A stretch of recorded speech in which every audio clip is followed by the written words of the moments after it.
to this week's Fireside Chat with Jesse. I am joined today by Kirsten Hawkins, Director of Marketing at SCJ Commercial Financial Services.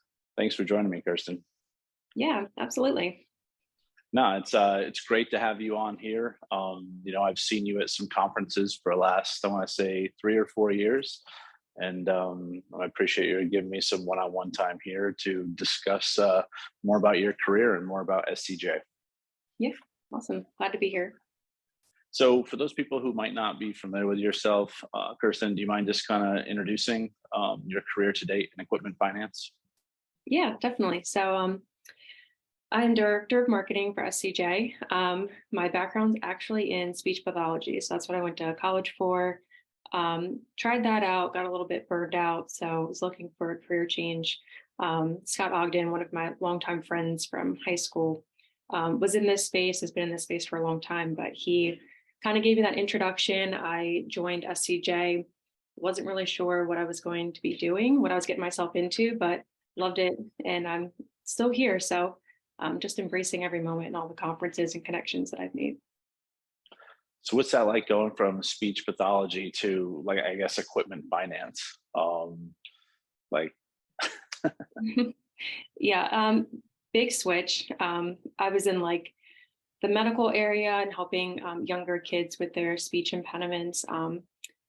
But I came into equipment finance, just trying to learn the industry. I came in right before COVID. So I think that was good timing on my part. The industry kind of slowed down and I was able to just talk to a lot of people, meet people, ask questions, kind of do my own research. That's when I started getting into the associations. That's when I joined NEFA, joined ELFA, AACFB, and those were big contributors to my ability to grow so quickly in this industry. Perfect. Well, I'll dive a little bit further into that here in a second, but do you mind just kind of introducing SCJ? Yeah, so we're a commercial debt buyer. We buy anything that's business to business loans. So our niche is in equipment finance. Everything that we purchase, we work internally, and we have a team of collectors who are skilled to work those accounts and protect your brand. We have an internal repo team as well, so we have that ability to kind of remarket the equipment they're able to pick up if we're able to pick it up. We have a legal section too. We have a network of attorneys nationwide that we utilize if we need to take it that route. Perfect. And then where are you headquartered?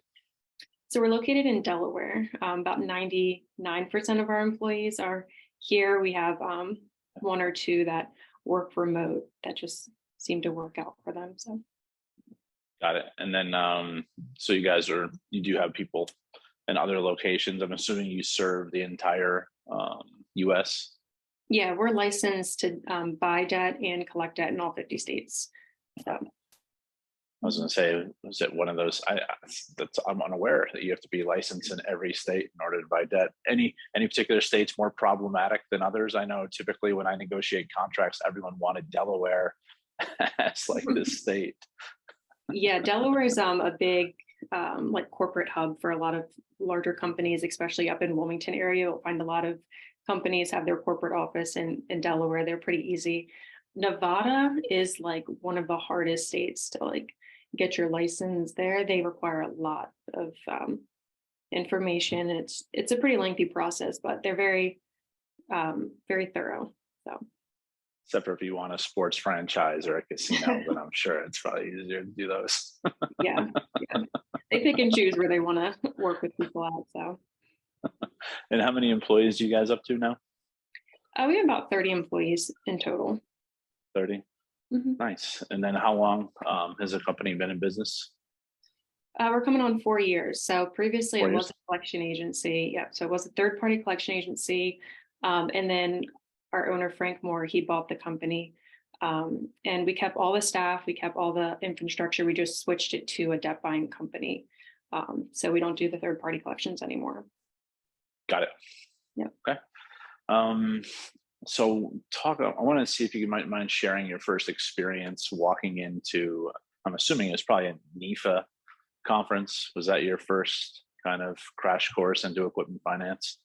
Yeah, my first event was actually the Crab Feast in Baltimore.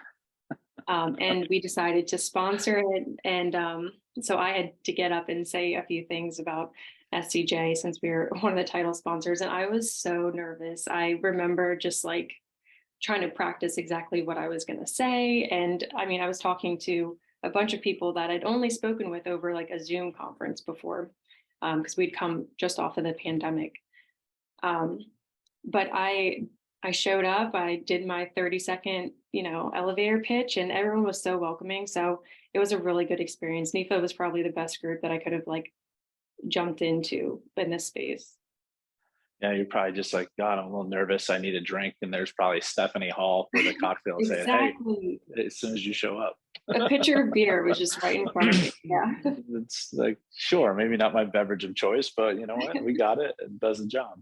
No, it was good. So I think I may have done that. I think I may have done it with a drink in my hand too. And that's all thanks to Stephanie. So appreciate it.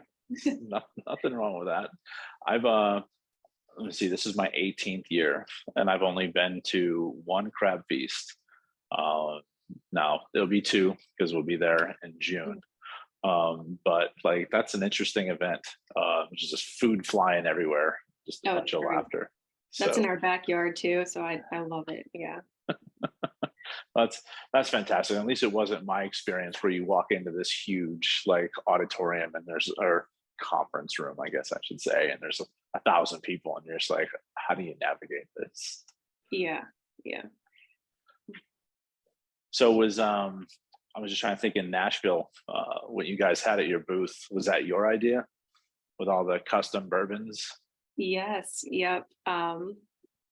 So after the first NIFA event, the actual conference that I attended that was down in Charlotte, I came back and I was like, man, these people like to drink. And so we were trying to brainstorm, how to get some traction, what's something that we could do. And I was like, you just set up a bar right in your booth. And I was like, the people will come. And that's kind of been our thing now. So margaritas, bourbon, we had espresso martinis. But yeah, it's my idea. They're kind of hesitant on the first one. The first one we did was a margarita bar and they were like, really? Margaritas? And then it was like a huge success. So they kind of trust my ideas that I have, as crazy as they can be. And then, so, I guess as a marketing director, what's that like going into all the different shows that you go to where you're like, oh, okay, we got this group of people, here's the demographics, here's what they like. Like, how do you balance all those ideas and just, I guess you just take the top one? Yeah, I try to look at the crowd that is going to be there and give them what they want, but also stay true to like who we are. So SCJ, we're very laid back. How we act at the conference is how we act in the office. We don't try to change anything. We try to be fun, someone you want to grab a drink with, and the associations really make it easy. The people that are there, those are our kind of people. I mean, they're so laid back, they're so nice, easy to talk to. So it makes my job easy, honestly. That's good. That's good. So you guys have been around for 4 years. That means a year in, this pandemic hits. What did that do to the organization, if anything, in trying to establish yourself in this kind of a long-standing equipment leasing and finance and leasing market?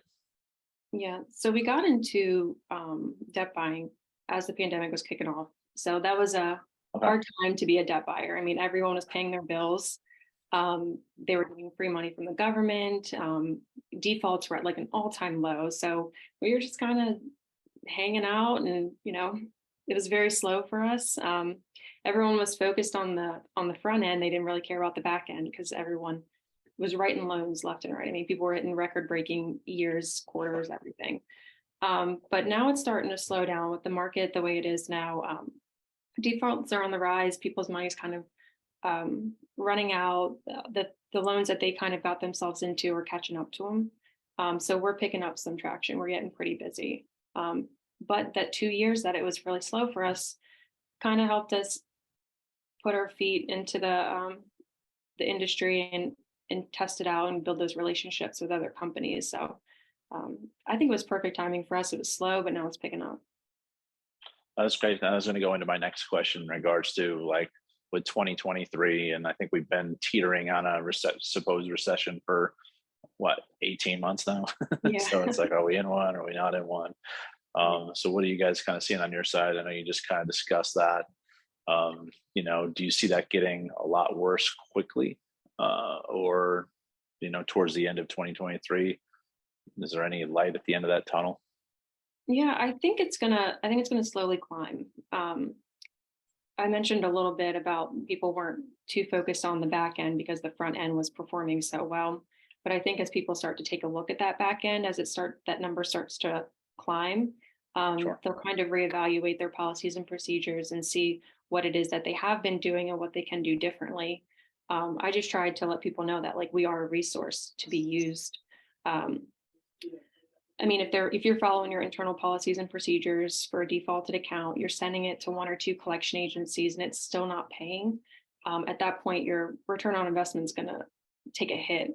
Um, I always say that defaults are perishable, so the longer that it sits out there, the less value it's going to have when you go to eventually sell it. So, just taking a hard look at your policy and what it is that you can do and how you can get the most money out of those bad accounts, because that's what they are. They are bad accounts. So you might as well get something rather than nothing out of them. What do you think best practice is? Is this something that's like over like 120 over 6 months? Like, have you guys found like a sweet spot?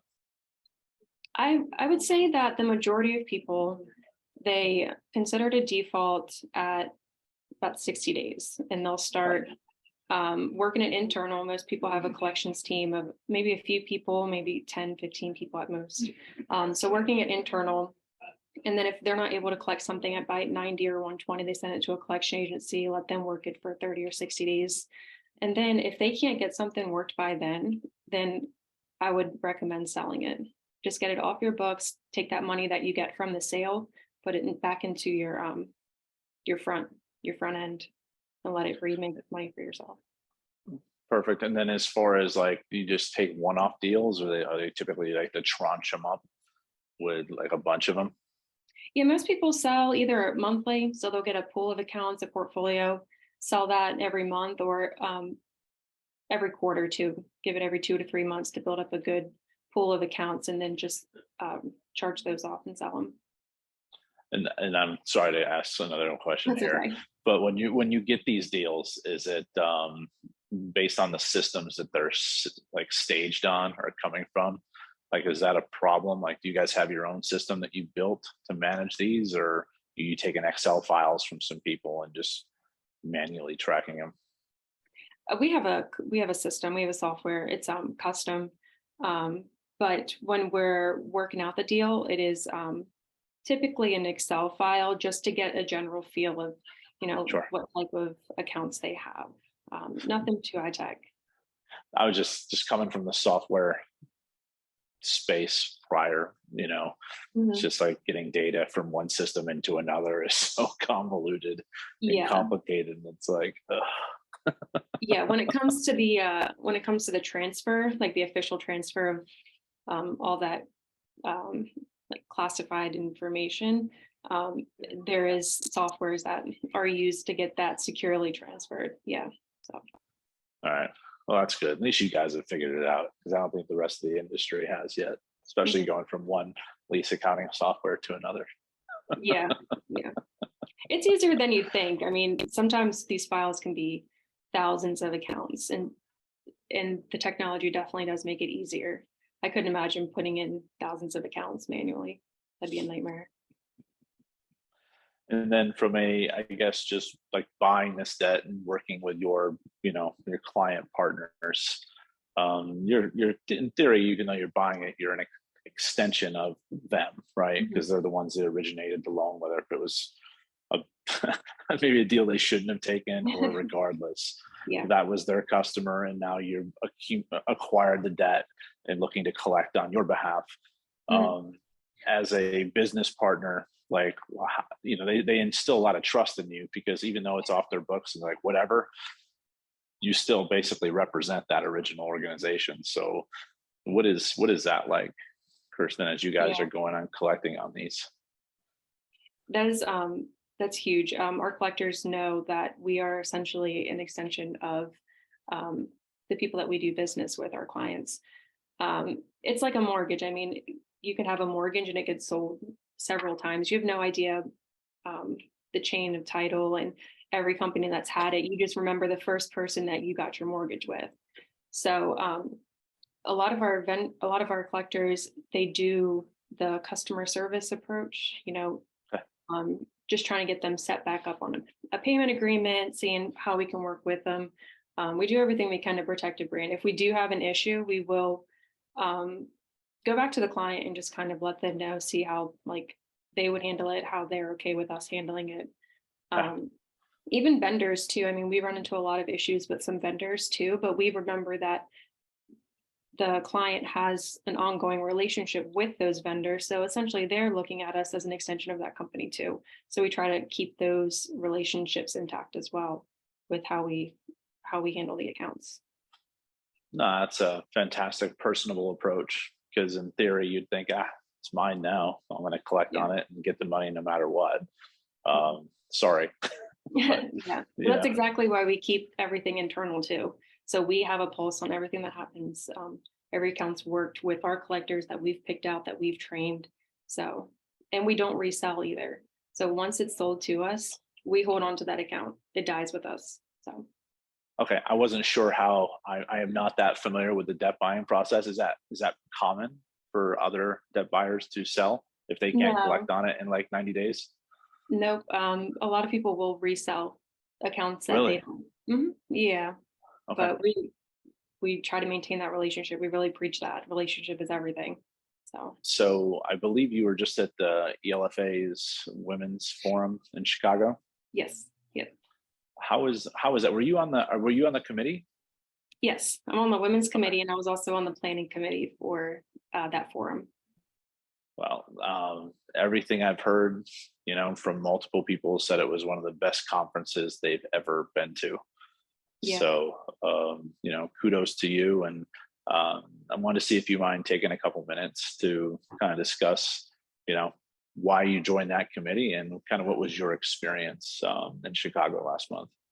Yeah, that group is just amazing overall. Just to be a part of the committee and to get to work with these women across the industry, it's, I think, been a changing point in my personal career. To have these women that I can lean on and go to for questions. I even had a mentor who's on the women's committee as well. And just being able to talk to her and kind of walk through some life challenges that I'm facing as a new mom and trying to advance my career. It's good to talk to people who have been through that. And that was actually the main theme of this leadership forum was work-life balance. And I was able to speak on one of the panels too about work-life balance and kind of share some of my experiences and what I've learned so far. And honestly, going into it, I was super nervous. I wasn't sure that any experiences that I have would be of value to anyone else there. But I actually had several people kind of come up to me afterwards and thank me for sharing my struggles and what I've done and what's worked for me, because they're going through similar things. So that was really rewarding for me as someone who I feel is still new in this industry. So. Yeah, that's it's always difficult, right? Because at the end of the day, you're up there and it's a vulnerable topic, and you wouldn't think it should be, right? Because majority of us have kids or have had young kids at home at one point in time, and it's how do you juggle everything and then be your A person at work, all the time? And at the end of the day, you just can't do it all the time. And just do your best. But people appreciate that. Good for you for getting up there and having the courage to tell your story, because it's not easy. Yeah, thank you. I just love being surrounded by so many other powerful or empowering women. I mean, they're awesome, and they have so many different roles in the equipment finance space. So you don't get a chance to meet everyone at the other conferences, but this one you're getting to talk to, credit managers and attorneys or customer service representatives. You're able to talk to everyone and connect. seemed fantastic. So, what was there? Almost how many people were there? Over 200, right? Yeah, yep, over 200. And then next year is it in Chicago again, or has that not been decided? It hasn't been decided yet. I don't think it's Okay, going to be in Chicago again, um, but they haven't released where it's going to be at. got it. Yeah, Jen was trying to get me to go, and I just, with all the travel I had going on and everything Mhm. else. Now, if it overlapped the funding or was back to back, then absolutely, because I'm already there. Yeah. But hopefully next year, because while it's a women's forum, I know you guys like allies there too, and Mhm. if it's the best conference that people have been to, I kind of want to see what that's like. Yeah, it did. It was backed up to the funders, um, the annual funding conference the previous year, but not this year. Yeah, yeah. Yeah, which I thought attendance might have just been up for that year because it backed up to it, but we had the same numbers this past year, this past conference too. So that was awesome.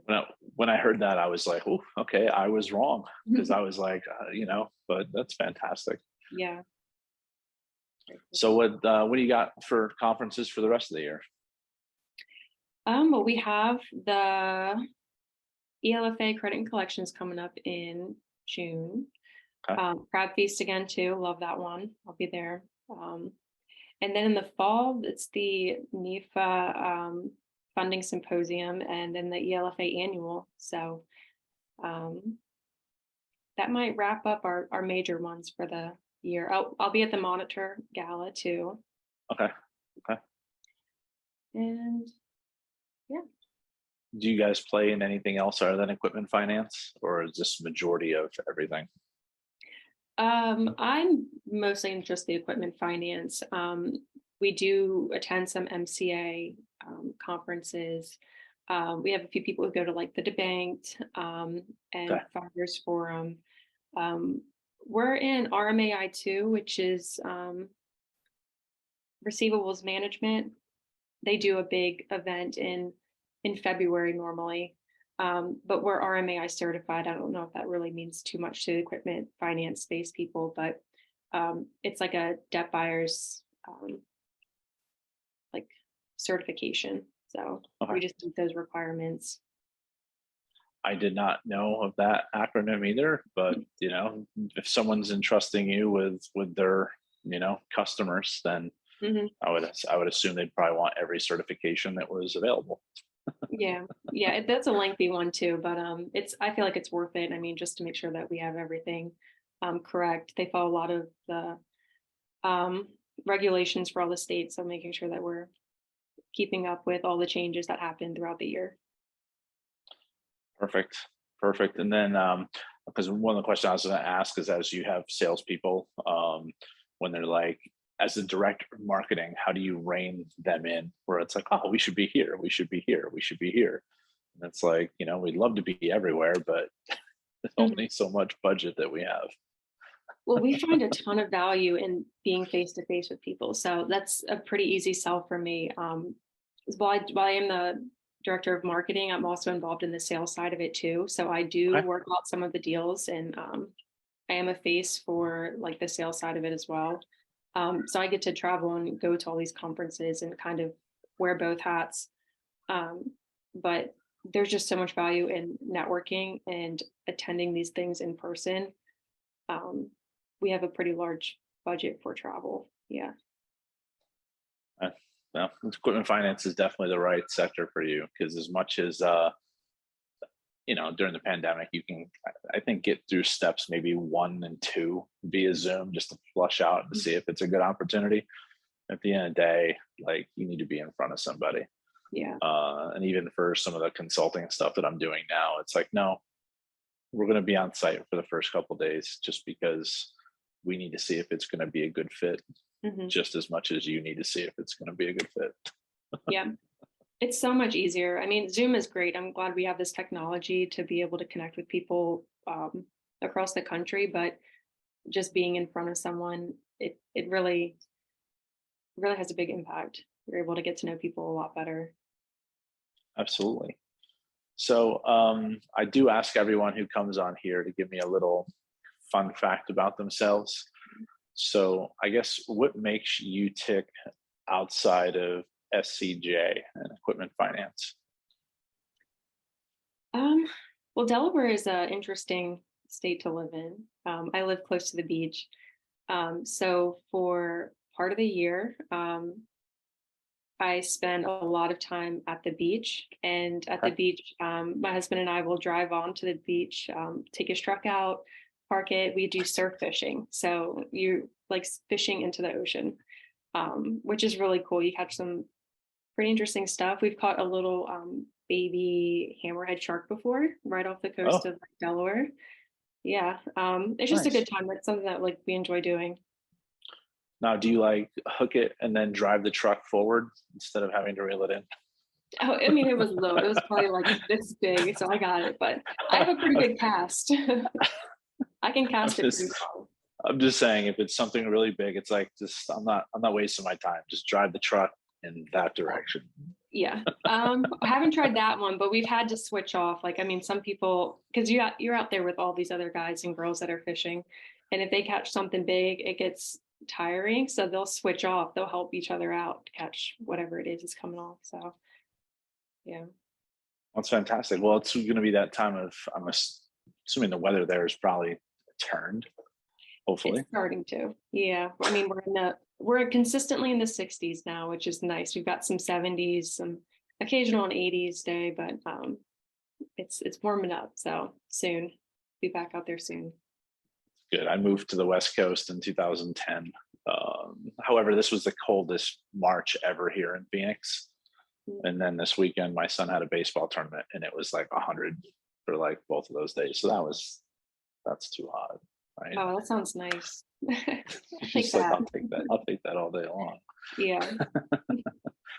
I guess my last question I have for you is, why should someone consider doing business with SCJ? SCJ is probably one of the most unique companies that I've ever worked for. We we're very transparent. We're very honest with our employees, with our clients, with everyone. Our philosophy is do the right thing. We preach that to our employees, and we try to live those values out with our